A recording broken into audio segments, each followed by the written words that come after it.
we need to talk about Aces of Thunder. In 2023, Gaijin announced Aces of Thunder, a VR standalone dogfighting game set to release in 2024. It is now 2026, and did they even try to make this game good? Genuinely, it feels like Gaijin just got some of the War Thunder models, added interactibility to the joystick and throttle, and called it a day. Now, the title is kind of clickbaity, but I honestly can't recommend anyone buying this in good faith. There are definite good parts, but the bad parts far outweigh the good. I bought the deluxe edition, thinking it was going to be like vtol VR, where you can interact with everything in the cockpit, and would have naturally intuitive controls that were easy to learn but hard to master.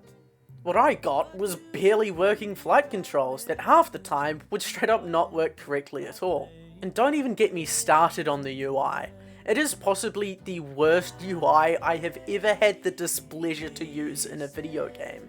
The times that it does work, it's so insanely small that it's a pain to do anything, and that's when it actually works.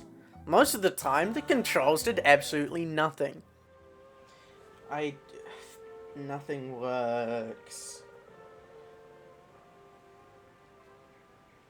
I just would like to do something. I thought the flaps and gear would be a physical switch in the cockpit, but it's a fucking radial menu. I genuinely think that Gaijin made this just to piss people off, because who in their right fucking mind would ever do this? Now, honestly, the gameplay was pretty fun, but not in an intense fuck. That is a difficult thing to say. But not in an intense flight sim way. There we go, that's what I meant to say. It's fun the same way that air arcade battles are fun. It's just arcadey. Anybody that wanted this to be an actual flight simulator or anything close to it, you're gonna be sorely disappointed. It's also ridiculously unoptimized.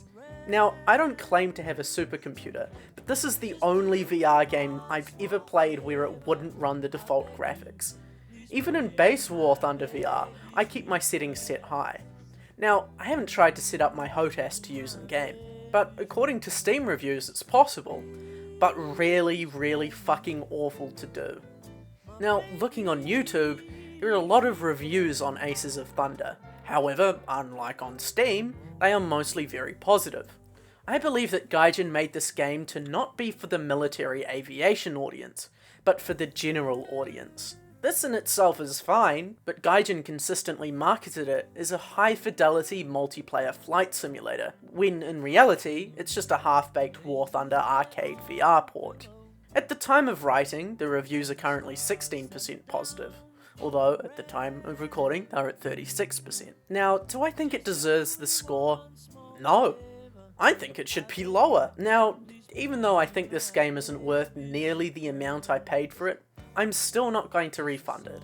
I seriously believe that Gaijin can make this game better, and that they will make this game better. I just have to say, while editing this, I came across this video, and my god, what a thumbnail. I really enjoy the roll and dive button. Truly one of the greats of all time.